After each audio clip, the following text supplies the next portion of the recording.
Morning all of you. आज हम पढ़ेंगे अध्याय 2 व्यावसायिक संगठन के विभिन्न स्वरूपों के बारे में।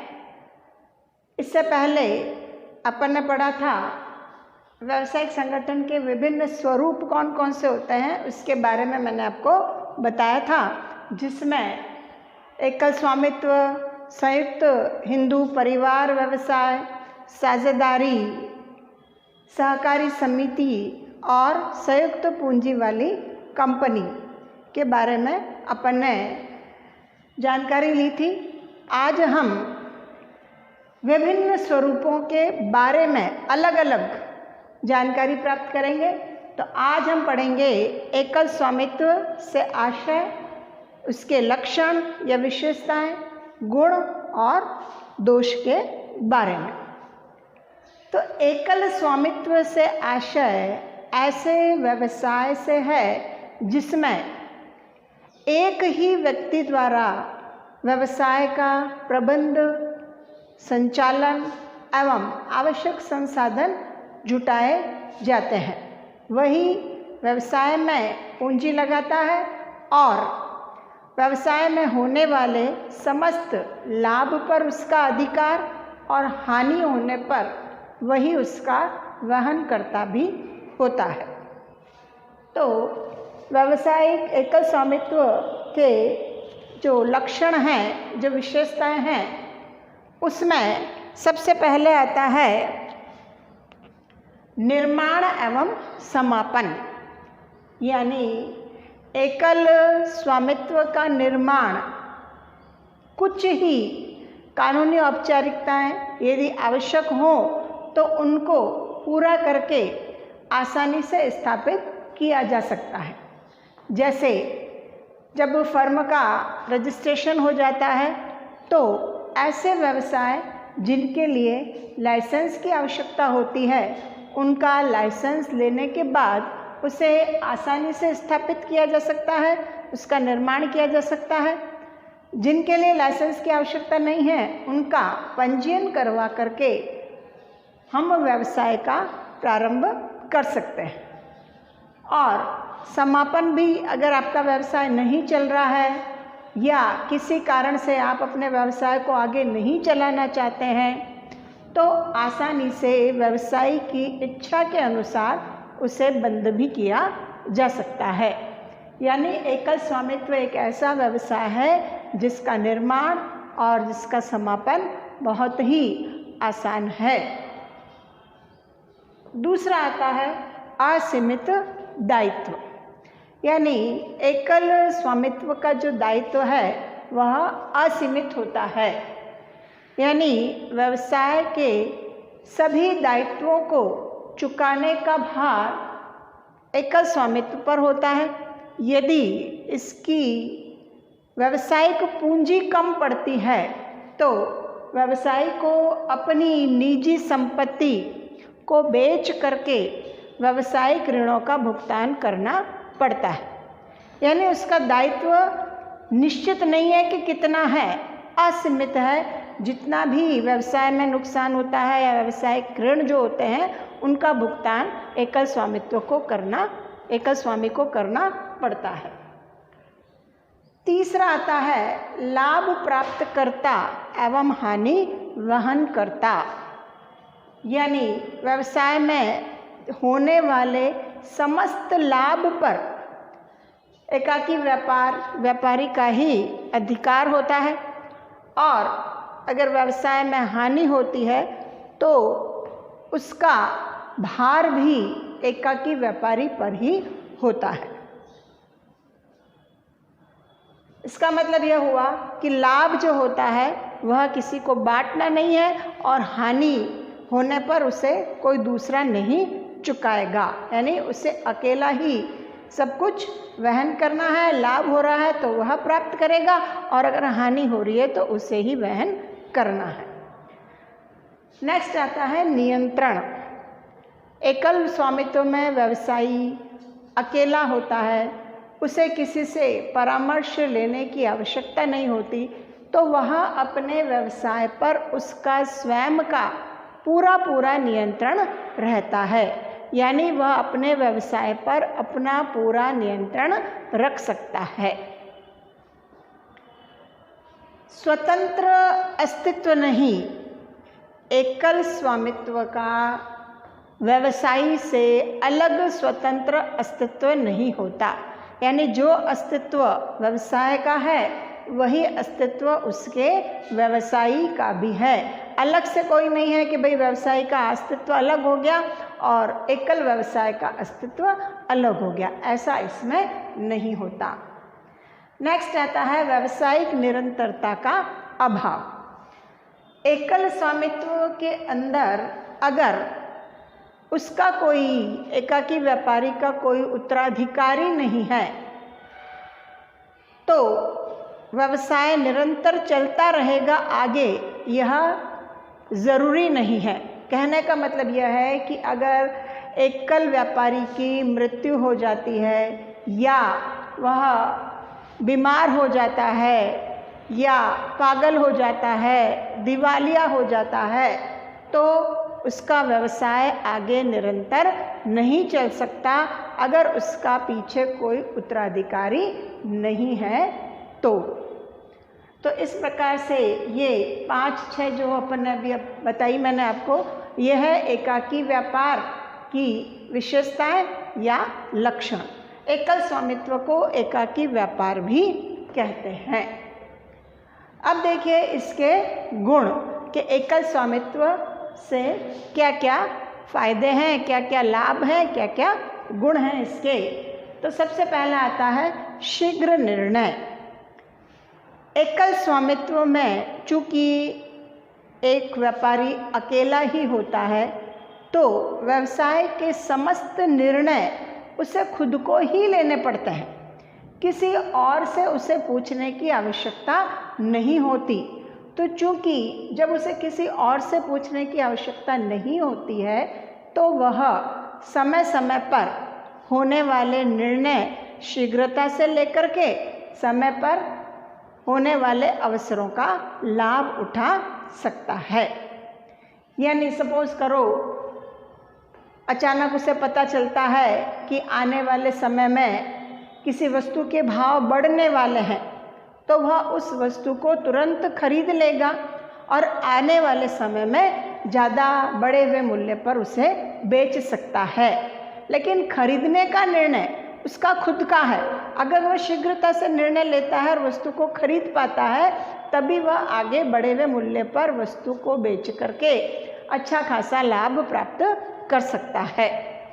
तो शीघ्रता से निर्णय ले सकता है एकाकी व्यापारी, क्योंकि उसे किसी और से सलाह मशवरा वह कर सकता है लेकिन सहमति लेने की आवश्यकता उसे नहीं होती कि किसी और से पूछे बगैर वह निर्णय कैसे ले, ऐसा इसमें नहीं होता, क्योंकि वह अकेला ही है और अकेला स्वयं अपने व्यवसाय का कोई भी निर्णय ले सकता है। दूसरा है गोपनीयता। एकल स्वामित्व में सारी जानकारी व्यापारी को ही होती है, तो व्यवसाय से संबंधित जो भी गोपनीय बातें होती हैं वह लीक नहीं होती, यानी किसी और को पता नहीं चलती। कोई वस्तु मान लीजिए खरीदी, कितने में खरीद रहा है, कितने में वह बेच रहा है, कितना लाभ उसे हो रहा है, यह किसी और को उसे बताने की आवश्यकता नहीं होती। वस्तु उसने खरीदी, गोपनीय है, अब वह बेच रहा है, कितना मुनाफा उस पर कमा करके बेच रहा है, यह उसे किसी को बताने की ज़रूरत नहीं होती। इसी तरीके से किसी भी प्रकार की कोई सूचना है व्यवसाय से संबंधित तो वह भी इसमें गोपनीय रहती है, क्योंकि किसी और का इस पर अधिकार नहीं होता। जैसे बात करते हैं साझेदारी की, तो कोई भी साझेदारी में जब हम व्यवसाय करें तो सभी साझेदारों को व्यवसाय से संबंधित सभी बातों की जानकारी होती है, तो उसमें गोपनीयता का अभाव रहता है। कोई भी बात छुपा करके नहीं उसमें रखी जा सकती। लेकिन एकल स्वामित्व में एक अकेला ही व्यक्ति होता है, व्यवसाय की सभी जानकारी उसके पास रहती है, किसी और को बताने की उसे आवश्यकता नहीं रहती, इसलिए व्यवसाय में पूर्ण गोपनीयता रहती है। नेक्स्ट आता है प्रत्यक्ष प्रोत्साहन। जब हम कोई भी कार्य करते हैं और उसमें हमें अच्छी सफलता मिलती है तो व्यक्ति क्या होता है, प्रोत्साहित होता है, अभिप्रेरित होता है और अच्छा कार्य करने के लिए। तो व्यवसाय में भी, एकल स्वामित्व में भी व्यवसायी जब कार्य करता है, सारा कार्य स्वयं करता है और उसे अच्छा लाभ होता है, उसका व्यवसाय निरंतर आगे की ओर बढ़ता है, तो इससे उसको प्रत्यक्ष प्रोत्साहन प्राप्त होता है और वह और अच्छी लगन से, मेहनत से अपने व्यवसाय को संचालित आगे करता है। लगन से कार्य करके अपने व्यवसाय का निरंतर विकास वह कर सकता है। उपलब्धि का एहसास भी हो गया इसी तरीके से कि जो कुछ भी वह प्रोत्साहित होकर के कार्य करता है, जो भी उपलब्धि होती है उसकी खुद की होती है। क्यों? क्योंकि वह अकेला ही है व्यवसाय को संचालित करने वाला, व्यवसाय में सारे प्रबंध के कार्य करने वाला, पूंजी जुटाने वाला, माल को खरीदने वाला, माल बेचने वाला। तो जो भी उपलब्धि उससे होती है उसका एहसास उसे होता है और उस एहसास के तहत वह अपने कार्य को और अच्छा करने की कोशिश करता है और अच्छा करने का प्रयास करता है। नेक्स्ट है स्थापित करने व बंद करने में सुगमता। अभी अब इसकी विशेषताओं में मैंने आपको बताया कि आसानी से इसका निर्माण किया जा सकता है और अगर व्यवसाय नहीं चलता है या किसी कारण से उसे अपना व्यवसाय बंद करना पड़े तो वह आसानी से बंद भी कर सकता है। स्थापित करने के लिए पंजीयन कराने की आवश्यकता होती है और अगर वह किसी ऐसे व्यवसाय को कर रहा है जिसके लिए लाइसेंस की आवश्यकता है तो वह लाइसेंस प्राप्त करके व्यवसाय को प्रारंभ कर सकता है। अधिक इसमें कानूनी औपचारिकताएं पूरी नहीं करनी पड़ती है। तो इस प्रकार से एकल स्वामित्व के ये गुण हैं। आप देखते हो आपके आसपास या मोहल्ले में छोटी मोटी जो परचून की दुकान है या मार्केट में कोई परचून की दुकान है, किराने की दुकान है, ब्यूटी पार्लर की दुकान है, स्टेशनरी की दुकान है, दूध भंडार है, ये सब एकल स्वामित्व के उदाहरण हैं क्योंकि उनको संचालित करने वाला एक अकेला ही व्यापारी होता है और उसमें समस्त प्रबंधकीय जो कार्य करने होते हैं, चाहे पूंजी से संबंधित हो, चाहे माल से संबंधित हो, चाहे वस्तुओं के विक्रय से संबंधित हो या लेखा जोखा करने से संबंधित हो, सारे कार्य वह स्वयं अकेला ही संचालित करता है। अब आता है कि एकल स्वामित्व से क्या क्या हानियां होती हैं, क्या क्या इसके दोष हैं। तो सबसे पहला आता है सीमित संसाधन, यानी एकल स्वामित्व में चूंकि अकेला व्यक्ति होता है प्रबंध करने वाला या कार्य करने वाला, तो इसलिए इसके सारे संसाधन क्या होते हैं, सीमित होते हैं। पूंजी उसकी सीमित होती है, कार्य करने की शक्ति उसकी सीमित होती है, माल भी उसका सीमित मात्रा में ही वह अपने पास रख सकता है। तो इस प्रकार से साधन जो होते हैं वह सीमित होते हैं साझेदारी व्यवसाय के अपेक्षा, क्योंकि जहाँ साझेदारी में बिजनेस होता है वहाँ पर सभी साझेदारों द्वारा या साझेदारी अनुबंध के द्वारा पूंजी लगाई जाती है तो पूंजी बढ़ जाती है और जब पूंजी बढ़ जाती है तो वह अपने व्यवसाय का विकास कर सकते हैं, व्यवसाय का विस्तार कर सकते हैं, बड़े लेवल पर व्यवसाय को संचालित कर सकते हैं। दूसरा आता है असीमित दायित्व, यानी एकल स्वामित्व में व्यवसायी का जो दायित्व है वह असीमित होता है, यानी व्यवसाय में होने वाले समस्त ऋणों के लिए वह अकेला ही जिम्मेदार होता है। अगर उसके पास उसकी व्यावसायिक पूंजी कम पड़ती है, व्यावसायिक संपत्ति कम पड़ती है, तो व्यावसायिक दायित्वों का, ऋणों का भुगतान करने के लिए उसे अपनी निजी संपत्ति बेच करके दायित्वों का भुगतान करना पड़ता है। तो यह भी एक दोष है कि अगर उसकी व्यावसायिक संपत्ति नहीं है उसके पास कि वह अपने ऋणों का भुगतान कर सके, तो उसे अपनी निजी संपत्ति जैसे उसकी कार है, उसका घर है, उसका कोई प्लॉट है, फार्म हाउस है, तो उसको बेच करके उसके ऋणों का भुगतान करना पड़ता है, व्यावसायिक दायित्वों का भुगतान उसको करना पड़ता है। नेक्स्ट आता है व्यवसाय का सीमित जीवन काल। अभी तक मैंने आपको बताया था कि व्यावसायिक निरंतरता का इसमें अभाव रहता है, यानी व्यवसाय का सीमित जीवन काल, यानी एकल व्यवसायी जब तक जिंदा है तब तक वह अपने उस व्यवसाय को चला सकता है। अगर मान लीजिए उसका कोई उत्तराधिकारी नहीं है तो उसे अपने व्यवसाय को बंद करना पड़ता है। अगर उसकी मृत्यु हो जाती है तो व्यवसाय अपने आप ही बंद हो जाता है। अगर वह बीमार होता है तो बीमारी के कारण वह अपने व्यवसाय को चला नहीं सकता, इसलिए उसे अपने व्यवसाय को बंद करना पड़ता है। हाँ, अगर उसको पीछे उसका उत्तराधिकारी है, उसके व्यवसाय को संभालने वाला है, तो उसका व्यवसाय आगे चल सकता है।